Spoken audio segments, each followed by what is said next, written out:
Yeah, I talk about, feminism, and are you doing it? Are you even doing it? Is the film doing it? That's what we'll find out Yes. today.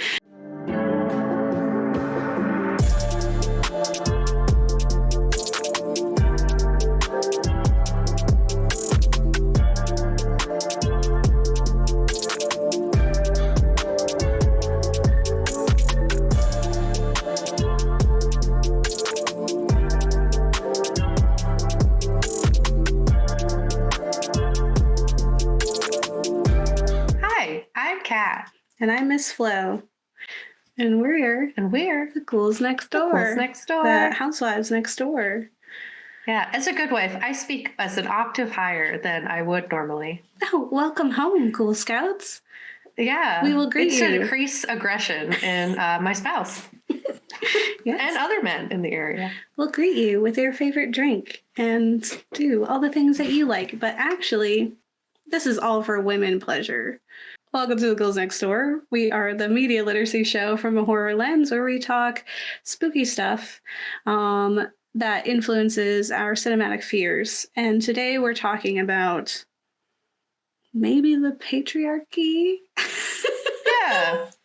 In my section, I'm like, capitalism, for sure. Patriarchy. What is love, even under those two things? Does it exist? The answers will be here for you to observe. On the Ghouls. Yeah, I talk about, feminism, and are you doing it? Are you even doing it? Is the film doing it? That's what we'll find out today. And welcome to the new year. It is 2024. It is New Year, New Us. Mm-hmm. So we're kicking off a new series, and we are somewhat getting back to our old ways in having our facts in our films section. So any newbies who showed up during our more lax months, get ready. We're going to teach you stuff. We're going to have more well-rounded things to say. Yeah, sorry if you like that better. This is what we had been doing for like 5 years. So we're going back to it. What we've been doing since. Like this film, we are putting on smart face and airs. Yes. As the ladies. Yeah, and today we're going to be talking about Don't Worry, Darling by Olivia Wilde, starring Florence Pugh, and it's a fun time. And I will preface this episode by saying I don't hate it. Yeah. I don't hate it. It's fine. There were parts that I thought were somewhat fun. I thought there was some interesting cinematic moments. A lot of energy went into pieces of this film. Yeah. For sure. I think if you think about it too long and you focus in on certain things, then you would be like, oh, I didn't like this movie. But if you're just like, movie, it's not bad. Yeah. If you came for answers or something, it's not going to be a good time. But if you're just like sitting there because you just love Florence and how she works, then you're good because she's amazing. Like multitask while you watch it. Yeah, very great. Yeah. I will say this film, it was really sad when I was doing a lot of research, and the majority of the commentary and discussions around it are all outside of the film. It's all the drama that was happening around the film outside of it. So some drama between Wilde and Miss Flo. There was the fact that Wilde cheated on her husband and ended up with Harry, and that there was just like the casts apparently just didn't really get along or something. There was a lot of different politics around it. I remember when it was first coming out, and it sadly is dominating the conversation a lot of the time. And then when we actually do get to talking about the film, it's like, ew. It could have been better. It felt like a first draft, and it felt like privilege to fail in a way that not a lot of people get. And I think her name gave her that safety to be able to kind of be up her own ass about it. Yeah. She was like, I'm doing something. I'm changing the world. Just like, which is funny because that's like what the characters are saying. And it's very clear that like, yeah, they're changing the world, but not for the better. And she's for a very specific outcome. Yeah, very much. And I think it's kind of funny, honestly, that the people in the film didn't get along at all, but had to pretend the entire time they do. Because isn't that just a perfect representation of what suburbia is? Yeah. All put it on airs, and that's what it was. Yeah. To be on the set, I guess, as well. Yeah, yeah. It must have been. I think Fun aesthetically was really fun. Yeah. You know, I love Mad Men. I love Stepford Wives. And I love Fallout.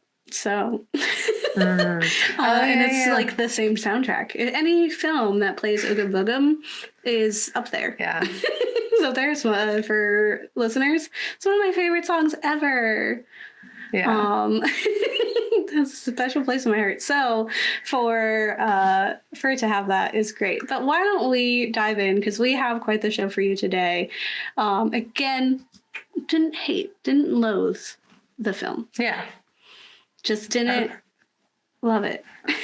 So yeah, I enjoyed parts. Yeah, exactly. But I'm gonna put on my media analysis glasses, and they say, whew, what a mess. So, Don't Worry, Darling is from 2022, and it's about while her husband leaves home every day to work in a top secret facility, a young 1950s housewife begins to question her life when she notices strange behavior from the other wives in the neighborhood. And it's directed by Olivia Wilde. This is her second directorial debut situation.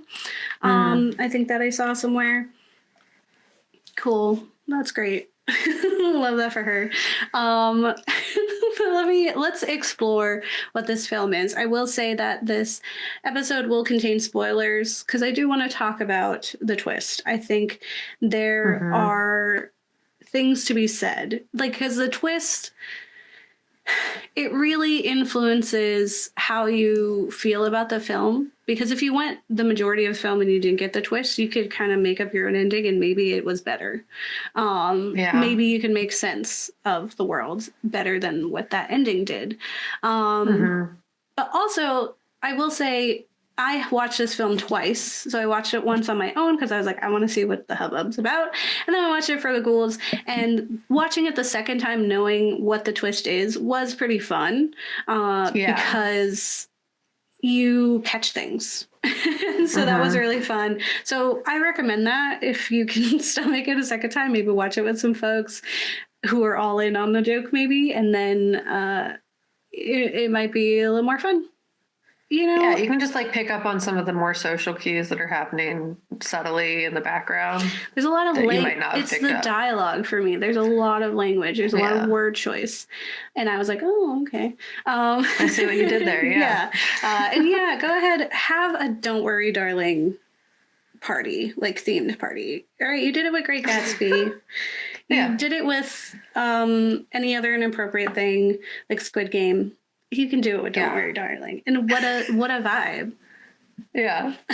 I'm here for it. Invite me. So here is a good rundown, a summary of what happens in the film, and then I'll warn you when we get to the twist. But Alice and Jack are in perfect love. And Absolutely, they live in this... Sure. Sorry, I'm just agreeing with you. They are in perfect love, okay? And they live in the idyllic suburban desert wonderland known as Victory. This is kind of scary. That already is like warning bells. I don't know why. Jack works for the mysterious Undefined Victory Project, of which this little suburbs is named, while Alice maintains their perfect home. She makes him breakfast in the morning and sees him off with a sweet kiss on the cheek, waving goodbye as Jack leaves in his fancy car, along with every other man who lives in Victory, as they drive off into the nothingness of the desert to somewhere. There's no roads. They drive into the desert with purpose. Yeah, like how is there not more accidents is what I want to know, because like they really are just like zigzagging in nothingness. They're just like, what do you mean? Dude. They love it. Which is, you just think they'd be more careful because there's danger to them. Anyway, Yeah. they're going to do some seemingly important and oh so top secret things for the Victory Project at headquarters, which we are told numerous times is dangerous. They're keeping us safe. It is safe in town, so don't go over there. Only the men are strong enough to go over there in the cars. Yeah, classic industry town. Love it. Yes, I was sad that there wasn't more about industry towns, but there's only so much you can do. So Alice spends her days lavishing in luxury. She takes the charming trolley to the town with her fellow housewives and besties. They window shop and charge their husbands cards, and they dance in perfect unison during ballet class. And when her day of fun is wrapped, she cooks a several-course meal and meets her husband at the door with his favorite drink. And romance. They have intercourse, kind of. There's no penetration involved, just so folks know. But it's supposed to be hot. It felt really uncomfortable, but it's supposed to be hot. And as you can imagine, all is not well in Victory. Something sinister is afoot. And when Alice notices the slow descent into instability of former friends and only Black woman in the film, Margaret, things start to become increasingly bizarre. So the film leans heavily on the charm and nostalgia of the Mad Men, Stepford Wives surrealism, inspiring a seemingly obvious commentary of the era of nuclear families and casserole. It oscillates between 40s, 50s, 60s inspiration, from like the music choice to like the appliances that they have. It's like modern, but not. One guy raves about having a record player. And he's like, oh, this one's so cool. I think it's like the version of America that like crazy people, excuse me, will say when they're like, make America great again. It's that. For sure. And it's very specifically the America that was polished up and wrapped in like a nostalgia bow. It's one of the eras that is like heavily nostalgia, like rose-colored glasses. It's a world riddled that with actual like suicide and drug use and alcoholism. Poverty, like no one was okay. Mental unhealth. Like there's so like it's rampant. And none of that's there though. No, and that's not what we're allowed to remember, right? Instead, we remember capitalism, right? We remember selling things. We remember status and this idea of like the modern family and what it's supposed to be and the fulfilling of roles that were put upon you. One of my all-time favorite films ever is Pleasantville, which does this so well. So highly recommend if that's something that you're into or maybe you haven't seen it. I love Pleasantville. Live for it. But as much as this film is, it has a lot of potential because it is inspired by these different nostalgia heavy eras that, as we were just saying, is so cloaked in this like safety bubble of like, remember when things were perfect? And they weren't. They weren't. But it doesn't really do any conversation. Like there's no conversations about that. It's just like, look how pretty it was. And that's what we're doing. We just like are, marketing off of how pretty it was and neglecting all of the lead poisoning. So throughout Alice's mundane existence and the slow realization of something being off, we catch glimpses of a haunting dance scene. So Wilde edits in these moments of the surreal dance routines, like in black and white, to create this feeling of unease for viewers. That like is jarring and allows you to never really feel safe and certain about what's happening at Victory. Which, I mean, personally, I think it would have been fun to believe it for a little bit. But it's like right out the gate that like something's awry. I was like, okay, what is it? And so this like haunting dance scene is one in direct opposition to the uniformed, graceful movement of the wives in class. This one is staggered and a canary to things being wrong. And after Alice witnesses the attempted suicide of Margaret, again, the only Black woman in this film, and the first death, quotations, because we don't know if she dies. This is a woman she and the other wives have dismissed as crazy, hysterical, and worthy of dismissal so easily. There's very little compassion towards Margaret. And the thing about it is that Margaret had sensed something was wrong. She had taken things into her own hands to prove that, and it caused her great pain, the loss of her son, and the trust of her community. And so she was the first one to be like, something ain't right here, and was doing something. And the way that they try to, the whoever's in charge are trying to silence her, they didn't even have to work that hard. Everyone already was there. Because, like, she was threatening their way of life by saying something. And they were was like, wrong. go away immediately. Like, it sounded like she just started acting weird one day and they're like, all right, we never talk to them again. No forgiveness for them ever. Yeah. Just like, no compassion, no understanding. And after Alice witnesses a plane crash with a plane that resembles, very similarly, the toy plane that Margaret's son had been playing with in a desert before he went missing, Alice finds herself in the desert too, seeking answers. And what she finds is more questions and her own dose of gaslighting, because now it's her turn. So Margaret, thinking she could trust in Alice, isn't she too becoming aware of the problems in this society, only to be shunned and reprimanded by Alice, who is trying to uphold the status quo. And even after her attempted suicide, presumed death, she is dismissed, forgotten, and overwritten. And now that Alice knows something is up, she's the chosen one. Now it's a problem. Yep, because it's a problem for her specifically. Yes. Which I will get into when we talk about the themes. But just so you know what's going on. So Margaret's death, or almost death, is mixed with bizarre glitch in the matrix moments, like Alice finding an egg in her carton to be nothing but a husk, or her being smushed between a pane of glass and her walls in a vivid, suffocating daydream, which was awful. I was like, what? It's like really cool. I did really enjoy just like that cinematography moment of her like scratching at the thing and then it squishes her. Cool. Yeah. I guess it like gives like a nod to what happens as the twist. Yeah, I mean it's suffocating, right? And it's these weird glitch in the matrix things, right? Something isn't right, and specifically something isn't right with Alice, right? Something's happening to her reality, which is related to gaslighting, right? Yeah. So this paves the way for Alice to begin digging into the truth of victory, and she begins confronting anyone and everyone, crying out to be heard, only to be met with more gaslighting and the occasional "you're being hysterical." He literally says that, which is a phrase that like we shouldn't use anymore, because who does? Like, just because your film is supposed to take place in the 4th, 5th, 60s, doesn't mean you have to write like it is. Yeah. It was like, that was so, it just felt so on the nose. Like, and not in a fun way. Like, it's almost like they're saying, like, don't gaslight me. Which is not funny unless it's in Bodies, Bodies, Bodies, when it was hilarious. Yeah. Call a spade a spade.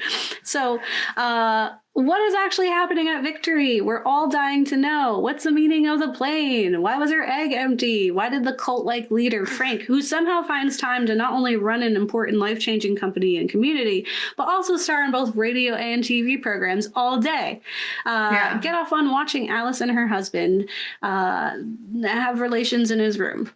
What a weird scene. Honestly, what's his obsession with her, too? Yeah, I don't know why we needed it. It was really weird. It's super weird, and it didn't do anything. Yeah, he's like, I thought you would challenge me. And then she does, and he's mad about it. Yeah. I don't know what that is. So what's the deal with the other woman? Great news. You can watch this whole film and never get a single answer. In fact, you'll have more questions. Woo! Because it's twist time, baby. So spoilers. If you want to wait for the twist, why don't you go watch a film? It's on Netflix. And come back to this moment in time. And starting now, we will do our twist. You can also skip ahead to cat section if you like, but I'll be talking about stuff. So the big reveal of Don't Worry, Darling is on the surface interesting. I think it is fun. As a short film or even a short story, I think it would have been brilliant. I would have had a good time because you wouldn't have had to do so much fluff. It could have been nice and concise. And even as a Reddit post, it could have been brilliant. So for a film so reminiscent of Stepford Wives, I enjoyed the twist being different than I expected. And watching a second time and knowing that twist, it really had me paying attention to subtle dialogue choices. Like, there's this moment where Frank, who's like the leader of Victory, and he has this big speech and he says, wouldn't you want to run? And he stops and like, as if it's a full sentence, but then he keeps going and says something like, away from your like mundane life or whatever, like twist it. But he's like, don't you want to run? And then there's another time where they're trying to remind Alice of her friends, and Bunny says like, oh, you know her, she's always pregnant. And it's like, yeah, because she's like stuck in perpetuity as a pregnant person. So there's just stuff that I noticed the second time watching that was cool. But boy, did this twist muck it all up. So Alice isn't a housewife. She's actually a surgeon. Okay? Yep. An important human being. Not that housewives are not important. I don't say that, right? But she's a surgeon. She's saving lives. Okay? It's a big job. She and Jack had been in love, actually, which is more than we can say about some of the other wives here. And after he lost his job, Alice took on more shifts because she cares about them. And she's like, whatever, I love, like, I'm going to work my butt off to provide for us. And because I love caring for people outside of the simulation. And so Jack falls victim to a toxic masculinity and incel podcast, of which there are so many. Though Frank is fashioned after Jordan Peterson, which is a disgusting, pathetic man.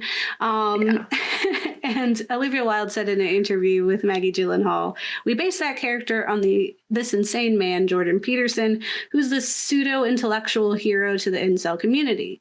And then Wilde had to explain to Maggie Gyllenhaal, what an incel was, because bless her heart, she doesn't know.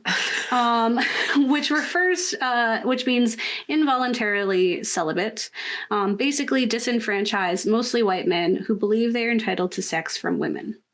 It's like the good guy times a bajillion. Even worse than that, they don't even think they have to be good. They literally just think their existence. Yeah, they're just like, I am owed sex because I'm better. Because I'm a man. And I'm insecure because I'm not better. And that motivates violence. Yeah. I'll say I've never listened or read or partaken in anything Jordan Peterson has said. So the influence is a little lost on me. Like, I got the gist of what kind of man he was without knowing who Jordan Peterson is. But I'll say Frank was an interesting character, if not kind of lost. And that's not to say anything about the acting of it. I think it was written that way. And he's supposed to be this like mystical, undefined being that's just all powerful. But then he wasn't powerful at all. I will say it's like the cult leader, right? But like not with the everyone having to be with him time. For sure. Except it seemed like I was going to get there. And I think having him on the TV and radio is important because there is like that's a tactic in cults to infiltrate like every waking moment of your life with the voice of like the leader or like the words of the leader. Jim Jones did that. He would broadcast all day. So that's absolutely believable. And then, I think the facade of being so powerful and also like, it's definitely culty and like the way that his wife is like, he's brilliant. Everyone's like, oh my God, he's the most brilliant, like incredibly intelligent, remarkable human being. Ugh. Yeah. It was so uncomfortable every time they said that. And I mean, like all the other men too are like his enforcers without like being told that they need to do that, like because they are hoping for some sort of power themselves. And that's also very much like, or they don't want to be disowned by this new world that they feel connected to either, which is super cool too. Because Frank, the very real monster podcaster, informs his listeners of a new project which can transport you in the woman of your choosing. I will say that, of your choosing. She doesn't do choose. She has no choice. And a woman, you as a strong, powerful, and deserving man are owed. And we can bring you to this idyllic simulation of victory. So this is where we get the plot that is like Swiss cheese. It's full of holes. Because this is where it gets super sticky and mucked up. So so essentially the whole thing is that victory is a simulation. And Alice is in that. So she had been really cool, and now she's been essentially brainwashed, Clockwork Orange style, to be an obedient housewife in this simulation. But the way that it works is where things get really sloppy.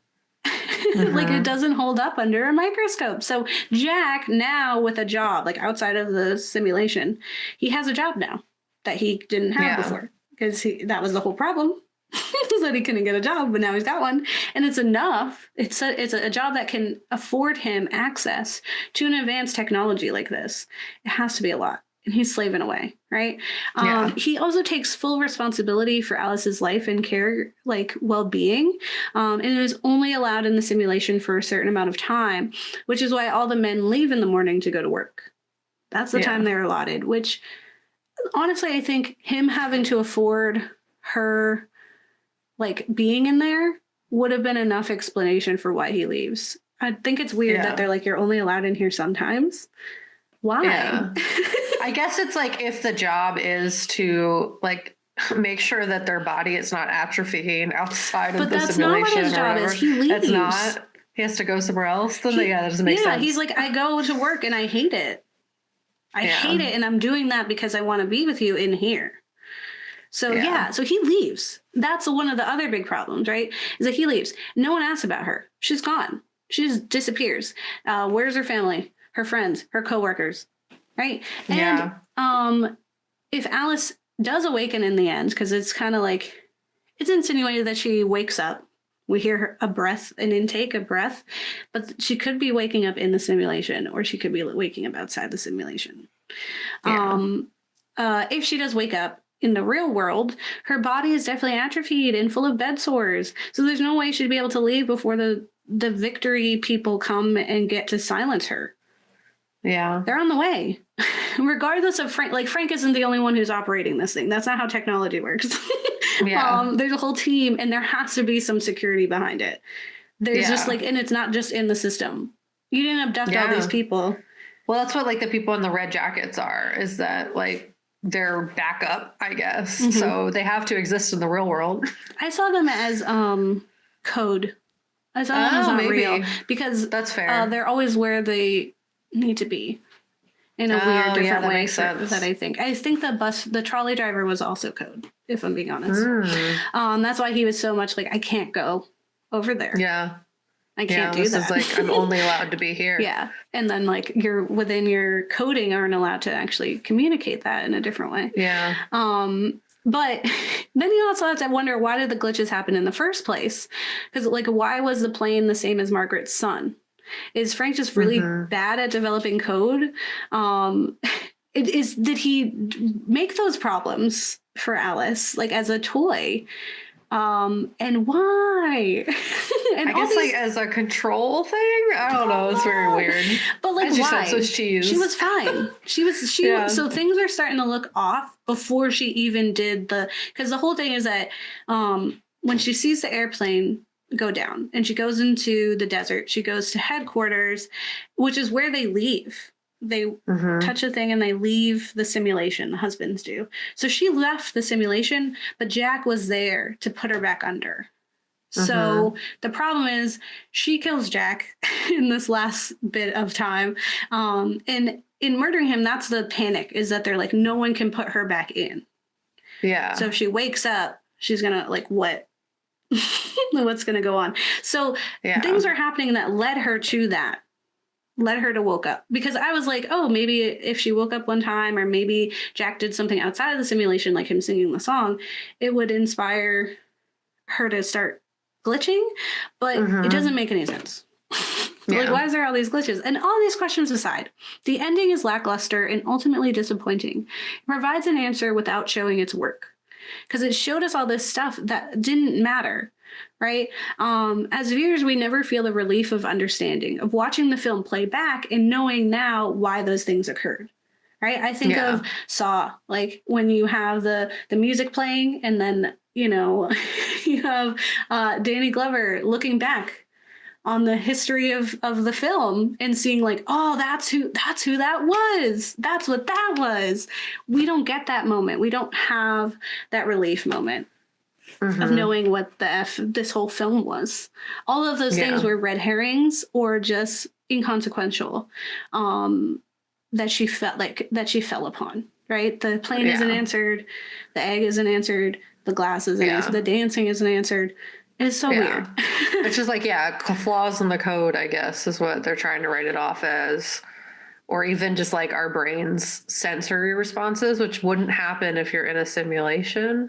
Yeah, in the same way they would in real world. Yeah. So, because like you could argue like PTSD or whatever, like your brain picks up on sensory cues. Right. That's super valid. Your memory is haphazard through that. But in a simulation, you're not actually experiencing those sensory cues. So like it wouldn't make sense, other than the auditorial ones, it wouldn't make sense for those to trigger memories. Yeah, like it has to be like within the code of some sort. Like it just seems odd. And so, like, after you've watched this whole film and you watch this twist, and to have the answer to the dread that was building for audience and Alice alike to be so lackluster, it's really disappointing. And I was actually reminded of the story of The Lamp, which is this story told by a Redditor. I'm sorry, I don't remember other than like this story stuck with me. But it's the story of a Redditor who lived an entire life after an altercation, only to one day wake up and find something off about his lamp. He's like, something is wrong with this lamp, and he can't figure it out. And he ends up neglecting like life to stare at this lamp and try to figure it out. And ultimately what he discovers and decides upon is that the lamp isn't real. And once he figures that out, nothing is real, and he wakes up from a coma. And that to me is like, oh my gosh, like you just lived like a whole other life somewhere.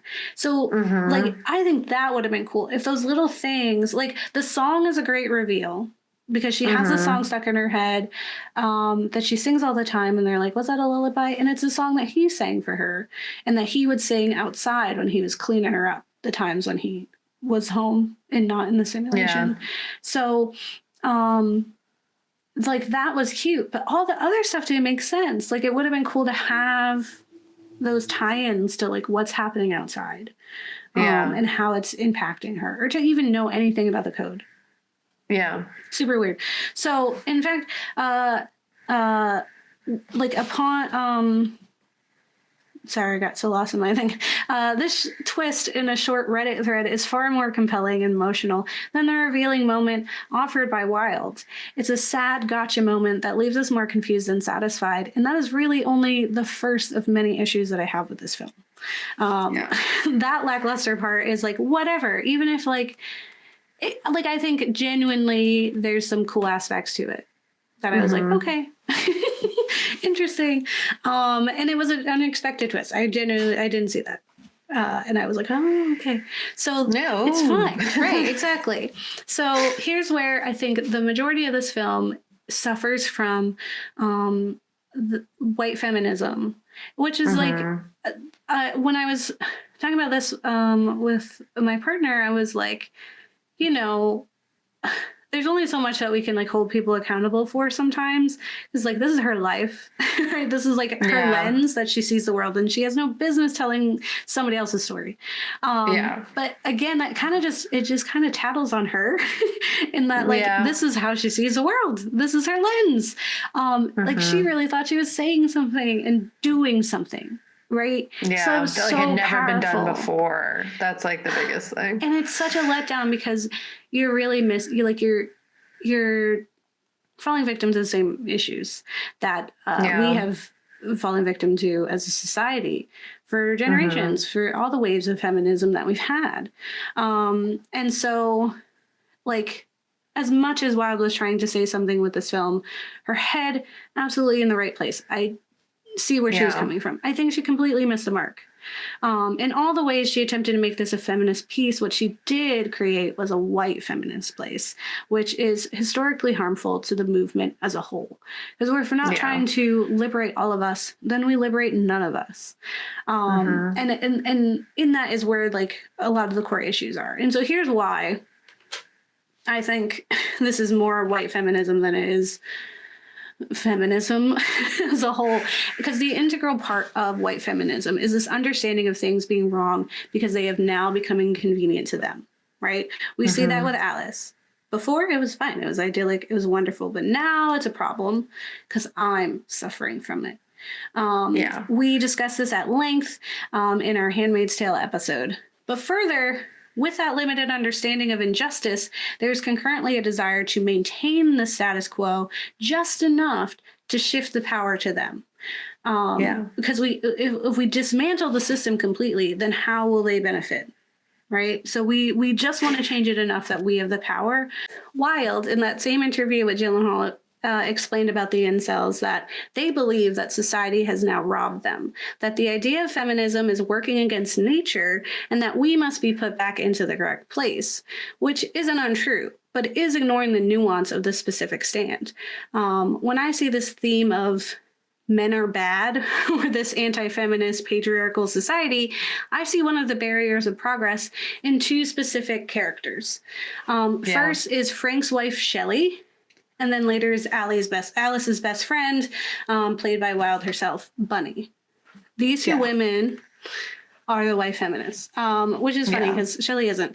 But they're the problem with the feminism in this film. They're the barriers. And they're not conveyed that way. That's the problem. Is like, at least with Handmaid's Tale, we know that the wives aren't good. Suck. Right? We know that they're a problem and a barrier, right?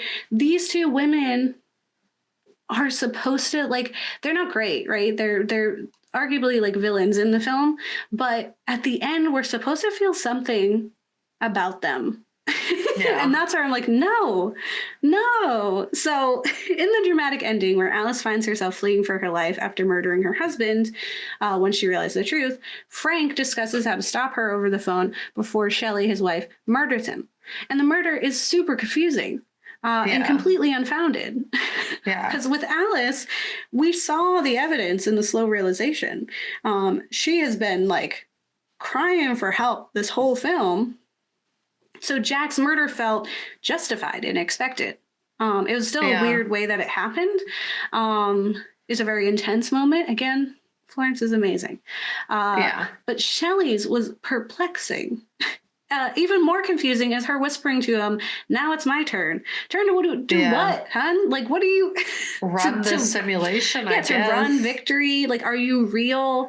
Do you know what this is? Like, for a woman who had, throughout the entirety of this film, praised her husband's brilliance. Like, it could have been, out of safety. But she gets aggressive with it. It was unnecessary. The way she was super hard about it. And that's goes past just self-preservation. Second of all, she does that. And in just a few scenes prior, publicly scolds Alice for her outburst. So it's a bizarre move for her to murder him because we had no inclination that she felt any type of way. We also don't know if she has come to and that maybe she is a powerful woman. Like, we don't get the Stepford wives. We don't learn who all these women were. Like, no, because the only one that matters is Alice and Bunny. Yeah. So we never learn. And it's just like, it has this question of like, what would she gain except control of this machine? And a machine that she would undoubtedly keep running. And is it that she's going to put the men in there now against their will? Is she going to have it so that ladies can go in there if they want? Like, I don't get her motivation or why she's doing that. Yeah. And then Bunny, we learn, has known about the simulation all along. She's in it willingly, and one of the only women to be here willingly, which she tells us in this heartbreaking scene is to be with her kids. Her kids that she spends not a lot of time with. Yeah, to be honest, they're like, even Alice says it, like her kids like her more, and it's kind of a joke, but it's kind of true. Like she plays with them once and she always seems like she's annoyed by them. Yeah. So it doesn't, it's surprising to have that be the reveal when it doesn't seem like she was there to be a mom. It seemed like she was there to like hang out with all these other women who she knows are being subjugated, and she doesn't care. Yeah, because as someone who's in on the joke, she's a part of the system, and she's a part of the control. It's benefiting her. So why change it? So she knows the truth, the ugly injustice and pain of it, and still works to uphold a system for her benefit. And she degrades the other women if they falter and pushes the narrative hard and more successfully than some of the men do because she's a fellow woman. Because why wouldn't we trust one who's just like us and is trapped here? Right? Yeah. And she reminds me of the wives in Handmaid's Tale, or even in the end, she reminded me of Rose from Get Out.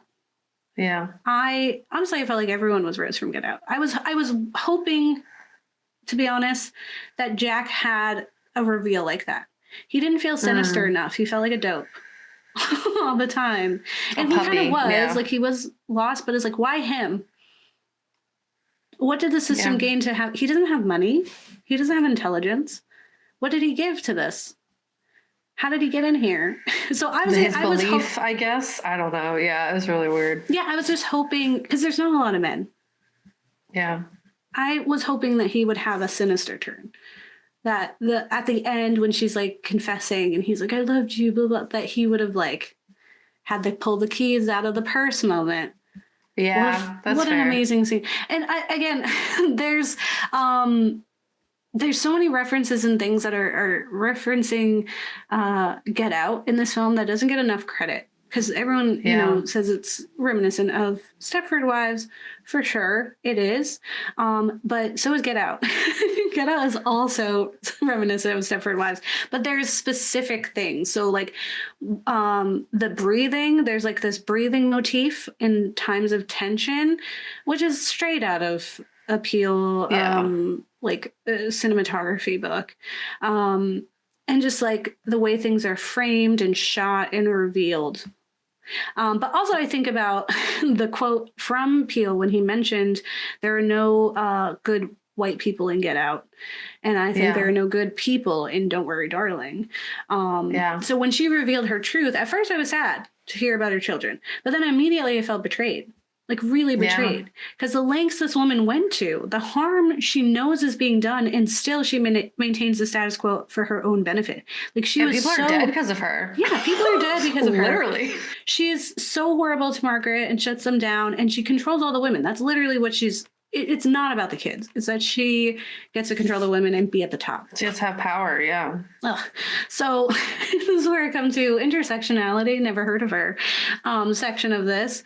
Because we already discussed the issues with Margaret's character, who was so quickly dismissed and pushed to the side. And I was incredibly disappointed by her death and the fact that it was the first one. I was like, are we really doing this? And that she became this catalyst for this white woman to then find the truth. Because the truth from Alice's mouth matters so much more. And in several articles and reviews, I saw mention of Alice being the only one who knew what was going on. It was like, and Alice becomes aware, blah, blah, like, no. Yeah, they just like forgot about her. It's exactly what the film was trying to do. And I will shout out to Sophia S. Pasalis at the Harvard Crimson for actually saying it out loud in their article, Don't Worry, Darling Review, a drama that's accidentally a comedy, in which they say, the film centers on Alice, a white woman inspired to question her surroundings by the discoveries of Margaret, a black woman who serves as a catalyst for Alice's character development. Don't Worry, Darling is ultimately an exploration of white womanhood with a half-hearted attempt at inclusion, illustrating a symmetrical experience of femininity that is seemingly possible only between white women, and not even then. And so no one gives her credit for being the first one to notice what was going on, or to question things. Sorry. Well, I was going to say, the biggest thing for me is that her clues are from Margaret. Margaret starts it all, and she doesn't get any credit for that. No. And without, like, the film having overt tropes, like, consistent with the magical Negro, like, trope, Margaret is still that. Like she doesn't give any words of advice, but she pushes Alice to be something important, which again digs further into the white feminism lens. Yeah, it's like it's so. At first, I was like, I don't even want to give Olivia Wilde credit for making this point that white women will not listen to Black women in the feminist movement. Like, I don't think she knows. You know what I mean? Like, I feel like that wasn't her lens. And it's like it seemingly unintentionally reaches this point where it pokes white feminism, but doesn't do anything with that. And then like you think something's happening at first, and then they're like, oh no, this woman does not matter. Like, and they make that the theme, and it feels super gross. So it makes all the reveals feel really lackluster and like icky because they never cared enough about Margaret to give her the same chance as they gave Pugh's character. They never gave her the same care or emotional capacity for, like, they literally just disregarded her immediately, did not give her any chance to be free, escape, or have autonomy. And like, as you said, like, if we're going to make a film about feminism, it should not come at the cost of the only Black woman in the film. And it should definitely, like, if we're not free unless we're all free. So it was super icky. Yeah, and for me, it's like Margaret most likely had been written as a white woman, right? Yeah. The name like Margaret. But I think that should have been a thought. And that's what got to me was like, we've said it before. The second that you put like a Black person in your film, you have to think about that. You have to think about the implications of where you're putting them and the way that they're reacting and what you could be saying, even unintentionally. Yeah, and they didn't do that. Yeah. They didn't. And that's giving too much credit. Like, that's being too kind, because it really is horrible. It's an awful thing to have like this one Black character and their husband to be so like, especially like when we're even talking about incel culture, it's a very white space, right? It comes almost hand in hand with white supremacy, right? And so the fact that there was a Black couple with a son in Victory is a big deal. And that by them not even acknowledging that it was a big deal is a gross, like, just misrepresentation of it, and just like a neglect of the world that you're creating. And I wanted to be like, okay, there's not even any queer characters in here, which, okay, because incels are super straight and gross. But like, at least in Stepford Wives, they had the gay Republican, and they talked about why that was still harmful too. And you could have had, like, the husband was a part of this system. Why? How is he a part of the system? How did he get here? Like, I want to know more about him. And we don't. Well, yeah, because the characters weren't. The characters, like, they were probably originally cast as like colorblind is what colorblind casting. And it's like, you can't do that now. You need to be intentional about what you do with your stuff. Like, you need, if you're going to put them in, you need to have voices there that can help lead that discussion. I also think, like, she probably thought, like, you know, might have paused when they cast her and they were like, oh, well, that is a character who dies. And then I could see her being like, well, isn't it more racist to not cast her in this role because she would be the first one to die? Like, I could see that logic twisting someone up. Like, I absolutely could see that. It's gross. It's stupid. But I can see that. I can see her being like, well, isn't it? It's not. Okay. It's race is how it is right now. Yeah. Don't do that. So my last little piece, and we're going to you, Kat. I'm sorry. There's so much to say, and I didn't even get to say all the things I wanted. But there was this other thing that caught me when I first watched it, and like the reason I watched it because it was so silly, and it's that no man comes in this film, and what a win that must be, right, ladies? So I'll say this: even the white feminism is lacking in this film. The film isn't feminist in the slightest, because as Wilde was proudly advertising that no men come in this film before its release as like this badge of honor, she claims it was due to her not seeing enough female pleasure on screen, which, sure, that's true enough. But babe, this is not the place to combat that. Like, why would you put it in Victory where it's supposed to be bad for the ladies? And you're like, but this place, the ladies get off. Yeah, which is like, it's horrible for women. It's like, what do you mean? Like, it's supposed to be better. It's better there. Is that what you're arguing? What are you telling you. So in an article in the Daily Beast titled Harry Styles and Florence Pugh's sex scenes in Don't Worry Darling make no sense, writer Esther Zuckerman explains, in the movie, these moments just speak to the confused nature of the allegory that Wilde and screenwriter Katie Silberman have created. If they are making a film about the stifling weight of the patriarchy, why is their heroine having such a good time sexually? The character portrayed by the lusted after pop star is revealed to be a sniveling men's rights activist type who is threatened by his wife's career that he imprisons her, so she quite literally cannot do anything but serve him. So what is he doing? Serving her. Yeah. If anything, like the sex scene should be like super lackluster and just like was that good for you? When they turn over and they're like, no. Yeah, like, are you trying, Wilde, are you trying to convince me that incels are so good at sex? Yeah, they just haven't been given the opportunity. They just put me in, to coach. Please women. Put me in, coach. They desire to please there. women, and they don't want them to just lay there and take it. Yeah, but the only issue is that they haven't been given the chance, Gabe. That's what she's arguing, I think, actually. What are you doing, Olivia? So ultimately, it just has me asking, like, what is this film trying to tell us?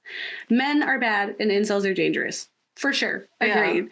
The patriarchy and toxic masculinity are harmful, but to who exactly? Because Jack suffers by finally getting a job and pursuing a hobby that he's into, right? And Alice and the other ladies can lounge about in their day-to-day, and it's honestly a sweet deal. Yeah. In my opinion, I love the little trolley. I don't have to drive anywhere. I just get to sit around. Yeah, and get to like just bask in capitalism. Like, let's go to the mall and watch this revolving woman sell us bathing suits. Absolutely. I get to sit at the pool and just lounge. I get to lounge in different places. And it's sunny. It never rains here unless I wanted it to rain. Like, if you gave me the option to sign up, maybe I would. It felt very Love is Blind, and that they're like constantly being forced alcohol.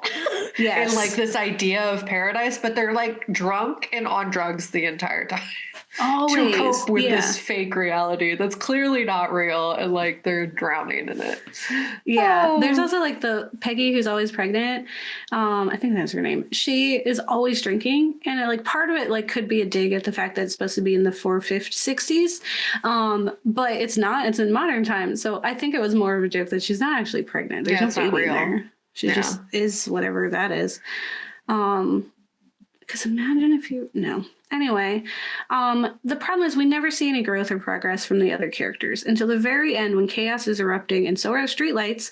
Do the women start to question their place? And I'd have peeped something was wrong when Alice said my very unique meet cute was shared by 2 other women in this very small community. Yeah. Why weren't they like, what the? If we're going to make a simulation, at least write different have NPC like 20 scenarios at least. Yeah, like if D&D exists, just like start putting some of those in there. Like, you telling me like these aren't nerds who play D&D or play Baldur's Gate? They couldn't.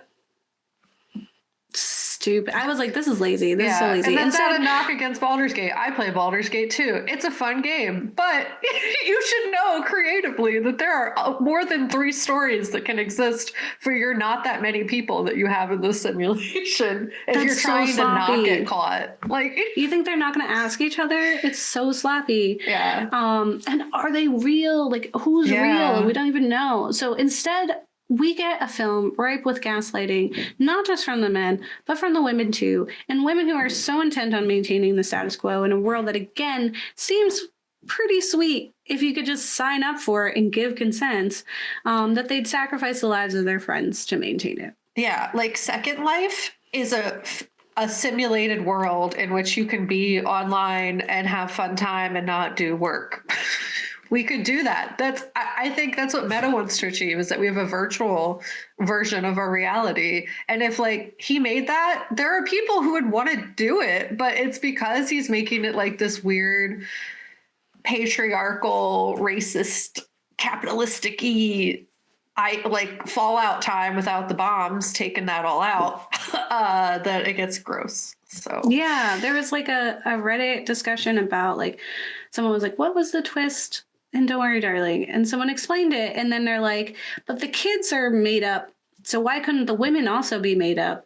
And then someone responded, was like, this is exactly why like rapists don't just have like virtual sex. Like they go after real women because it's about power. It's about actually controlling real humans. Yeah. So, and the whole thing is that these are just gross men. So, Yeah. but who the didn't film even need didn't to be do a dating. good job of that. Yeah, they didn't even need to be dating these women to put them in there. You could just have literal serial killers and like kidnappers in this place who just stole a random woman and was like, "You're my wife now" in this simulation. Like, one of them had to be that. Yeah, at least one. I think the woman who comes in last. Yeah, because he's like flipping out. Yeah, like, he's her like, "You husband, said he's this flipping wouldn't out. happen." Like, he's really like, losing it. He's unhinged. Something's wrong with him, and she's like shook. Like, I don't think she knows who he is. Yeah, so maybe that's what that was, but it was weird.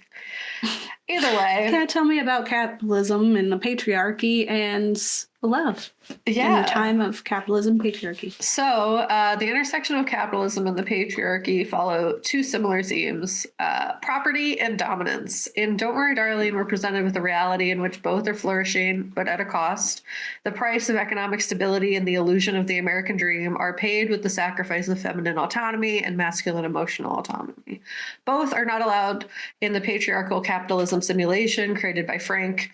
Like, does he have a last name? I don't know. He does. I don't remember what it is. This film, as we've talked about, fails in a lot of ways. But the one thing it does kind of point out is that the social structures of the patriarchy and capitalism work together in this perfect harmony of 40s, 50s, 60s nostalgic bliss in oppressing women, and also like messing with men too. Like, a lot of them don't seem to be having that much fun, even though they pretend to while they're really drunk. They have to work so hard. Yeah. Clearly, like, they're not having a good time either. So what we do kind of see is that the only way for true gender equality to be achieved is through the dismantling of all of these systems. To understand this, we need to recognize the harm that both of these social and historical structures do to both groups. And as we talked about, the film really drops the ball on forgetting intersectionality entirely, and how like all of these things are also deeply ingrained in white supremacy and upholding all of those social structures. So it's like, if we're unpacking all of these things, we have to recognize all the intersectionalities that happen within them. Otherwise, you will never fully be free of them, because if we're going to deconstruct one, you have to deconstruct the other, because they do not exist in vacuums.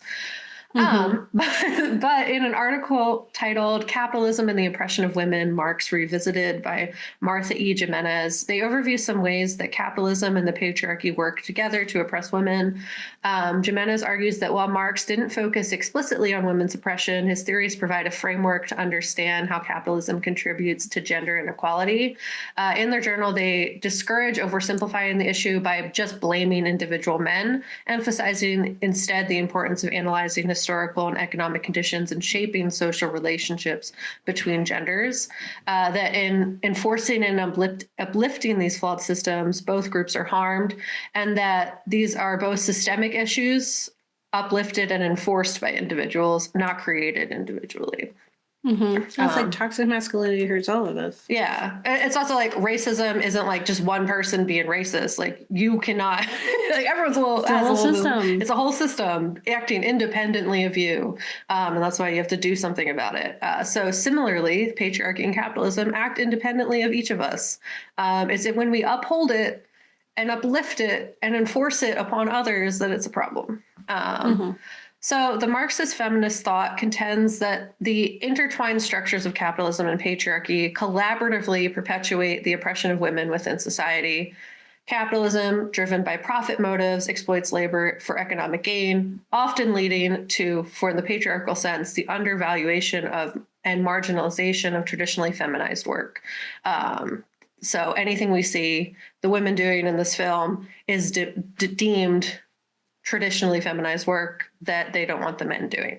The economic system, according to Marxist feminists, exacerbates gender inequalities by reinforcing patriarchal norms that assign women to subordinate roles.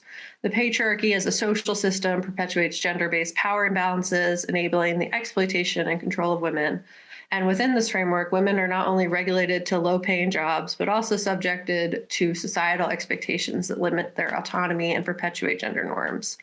Marxist feminists analyze Analysis emphasizes the interconnectedness of economic and gender structures, asserting that dismantling both capitalism and patriarchy is essential for achieving gender equality. And Don't Worry, Darling, when we look at Alice's career prior to being forced into the simulation as an entire surgeon, we see the conflict Jack feels in that from his perspective, being regulated to the traditionally feminized domestic responsibilities of taking care of the house while Alice acts as the primary breadwinner is a point of his insecurity. It feels he's like, I didn't know how to feed myself, bro. Like, and she just does such a bad job of it. He's like, I didn't eat while you were gone because I just don't even know how to exist without you. And it's like, sir, I worked a 30-hour shift. You can make a meal, Fred, even in the simulation. It's like a whole thing. I don't have my phone in surgery. Like, are you kidding? It's really just like wild, like how entitled to her time he feels. And like, even in the simulation, he's just not doing a great job authentically supporting her. And it really kind of reveals the twist for me. Like, it felt, honestly, like once I saw it, I was like, oh, that was predictable as hell. So he's not, he was never an ally. No. So, in essence, this fuels his insecurity and is likely the root of why he feels so emboldened by the Incel podcast and the promises that Frank positions for this world, where he will no longer be harmed by society's view of him as a failure under patriarchal capitalism and instead can bury those feelings, because you can't have feelings under the patriarchy, under all of that power. His motivation is not out of love or even care towards Alice, but out of the desire to be approved of by society, other men, and desired by Alice as a desperate attempt of gaining her adoration, body, and approval that is promised to him by the patriarchy and he feels he is not receiving. He wants this dissected version of Alice who won't call him out when he's doing something wrong, and this is largely because of the social pressures of Western patriarchal society deeming him unworthy if he cannot maintain that place of power. So, to quote Bell Hooks' love trilogy, psychological patriarchy is the dance of contempt, a perverse form of connection that replaces true intimacy with complex, covert layers of dominance and submission, collusion and manipulation. It is the unacknowledged paradigm of relationships that has suffused Western civilization generation after generation, disarming both sexes and destroying the passionate bond between them. It's so you don't tell the truth. You can't. It diminishes any power to have any emotional capacity within there. So as I get into it, love and domination do not mix, which should be obvious, but unfortunately, because of how society and people are socialized, isn't, because we're socialized to believe that even if someone hurts you, they still love you. They have what their intentions matter more than their impact. And that's just not true. That's a way that they love you. So it's control. Yeah.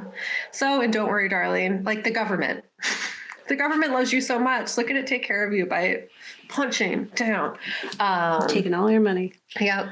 So, in Don't Worry, Darling, Jack tosses his emotional connection with Alice aside for the promise of power, willing to sacrifice her autonomy and his as well as his ability to empathetically connect, love, or care for Alice in the process. The big reveal that Jack is a part of the whole thing is predictable when you understand his investment in the system despite his nice guy routine. He performs well in that he performs love just like he performs that weird dance in the promotional ceremony. Which didn't make any sense. Why did he do that? Other than like, you're showing it's a performance. I don't know. It was very dance. It was a choice. Yeah.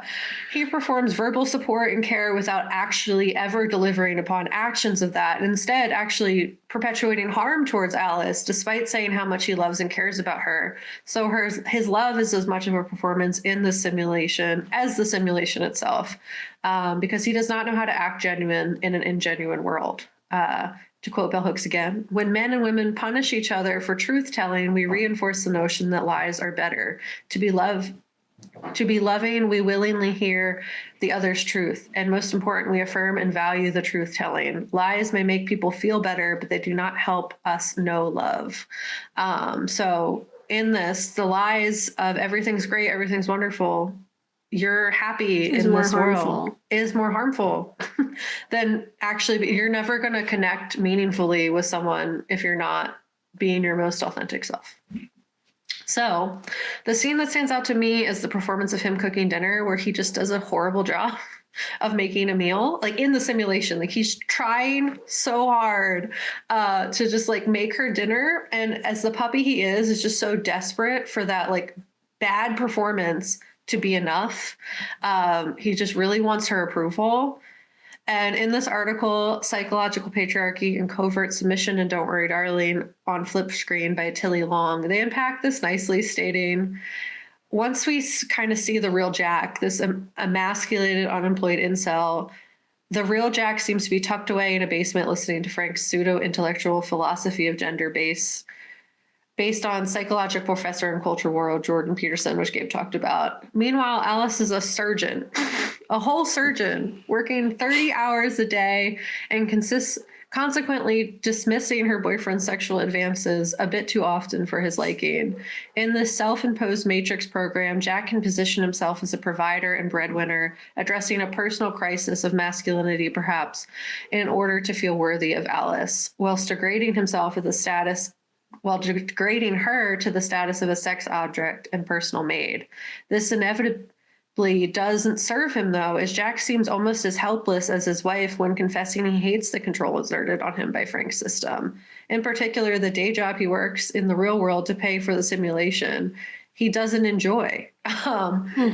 And again, as Bell Hooks has written, to indoctrinate boys to the rules of the patriarchy, we force them to feel pain and deny their feelings. Patriarchy so blatantly doesn't bode well for anyone here, not even the husbands who appear content to the untrained eye. It is now clear that most of the housewives Alice has befriended are also purposefully trapped in this town by men in their lives, although certainly don't know yet for most of them. So the last piece of this is how love and control like don't intermingle like you can't. Is that something that Alice says like towards the end, is that Jack like can't love her, like you don't love me because you put me in here, you stole, you don't love me, who I was when I wasn't here, like my personality, you like pieces of me, sure, as a toy for you, absolutely, this idea of me, yeah. You've manic pixie dream girled me into this time. But the character of Jack cannot love Alice because, again, you can't violate someone and say that you love them. If we are being abused in any way, then we are not being loved. Love is the opposite of abuse and domination. So everyone should just read Bell Hooks. I'm just letting you know. I'm making it my mission for 2024. So if love cannot exist under domination or abuse, it cannot exist under capitalism or the patriarchy, because love acts in the opposite of those things. And if to be married and be in love under capitalism is mostly a financial exchange, same. It's just a bad time. You can't have both. Like, it's really gross. Yeah. That's my face for that. Yeah, I think this, I think that was well said, Kat, by you and Bell Hooks. And yeah, precisely that. I think that I don't think Olivia Wilde was trying to tell us that Jack loved her or that any of that was like, Jack is very much a villain. I think we just didn't give enough credit to the fact that everyone else was a villain too. And so they were like kind of disguised as victims as well. And I think when it comes to capitalism and the patriarchy and some of those ideals, it's easy to say like we're all victims of it. But when you uphold those systems and you do the work to keep them in place and you're not, acknowledging the harm of them, then you are also like a contributor of that harm. Like you become a villain as well. Yeah, just because individuals aren't the creators, they are the perpetuators. So yeah, we allow the system to stay, right? Yeah. And so if you're not doing anything to get rid of the system, then you're part of the system. Yeah, and then you're a problem. And so and I think really all of it, like that was the thing that I was struggling with is how much of this is Olivia Wilde's place to say right? Mhm. Like she can only speak her truth and from her lens, which is why it is what it is, right? And I Yeah. think decent enough job for what she did. Well, she's got a lot of mess she's got to go through in her personal life and on screen, it seems. So Yeah.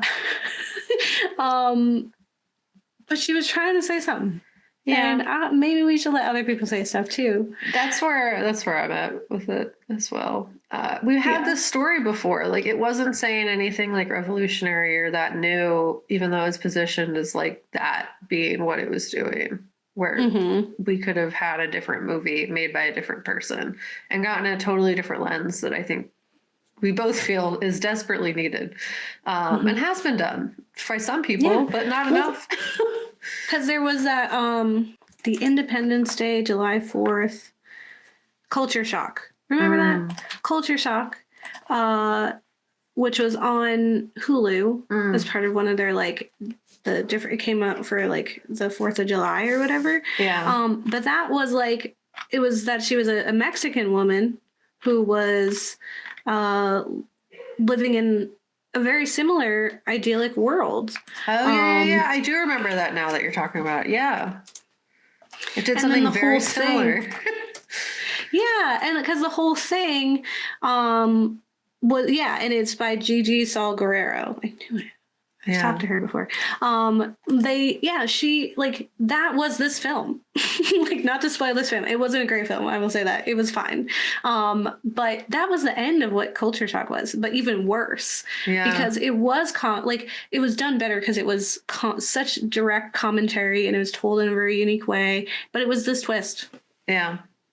There's a simulation and that was a place of control and power. It was literally this film. So we've seen this film from a different lens, and we could have given her the money, give Gigi all the money, and then let Olivia Wilde sort out her stuff at home, her issues with Miss Flo. So I hope that you enjoyed that. Kat, did you have any last things you wanted to say? No, I think we said them all. Close out. We got that. We said a lot of words. This is our back into it time, so I think we did a good job for getting back into it. I hope you enjoy us getting back to our roots of citing sources. Yeah, I read writing a script. I read JSTOR articles and yeah. philosophical theories and stuff. Like, it was intense. Taking advantage of like access to academic materials. Yeah. So let us know how you feel about Don't Worry, Darling. Did you like the twist? Have you read the Lamp story on Reddit? Do you have any other cool stories you want to share with us? I love a good Reddit, like, if you watch those videos of the people and they're playing like the run game. Yeah. And the person it's like the computer just reads like a Reddit story. Yeah. And I'm here for it, dude. Reddit has so much creative stuff on it. I feel like there should be movies made from some of these concepts. Yeah, absolutely. Yeah, so let us know, and I hope you enjoy the rest of our New Year, New Me series. It's new us, but it's the same us. Yeah. Just maybe something else is happening. Yeah. New Year, old us. New Year, new us, but old topics, vibes, energies. I don't know. Whatever, you'll like it. I don't know, we're 30. So, don't get married. Delete your kids, or they'll put you in a simulation. Yeah. Simulated against your will. Like, literally just ask me. If you're like, would you rather like not live here? And I love video games. In Second Life? Yeah. In the Second Life. I'm waiting. This trash body? Absolutely. Sign me up for simulated reality. Oh my God. I don't have to diet. I just live. Yeah. I can pick an avatar. That'd be so fun. Dude. Like, put me in a pod. You're gonna make this place, like, give me powers and stuff. Like, you can do anything. Make it a video game, but you don't die. I would love that. That'd be so fun. You can do anything. Why is this what you choose? It's such a linear, limited thought process. Yeah. They should make it where it's like you get stuck, a Sword Art Online, you get stuck in like an RPG, an MMORPG. Send me there. That'd be fun. Level up. Yeah. It's such a incel white man idea to be like, I have technology that can transport your consciousness into a new world, and this is what I make. Yeah. This This is Trump's America. Anyway, bye. Bye.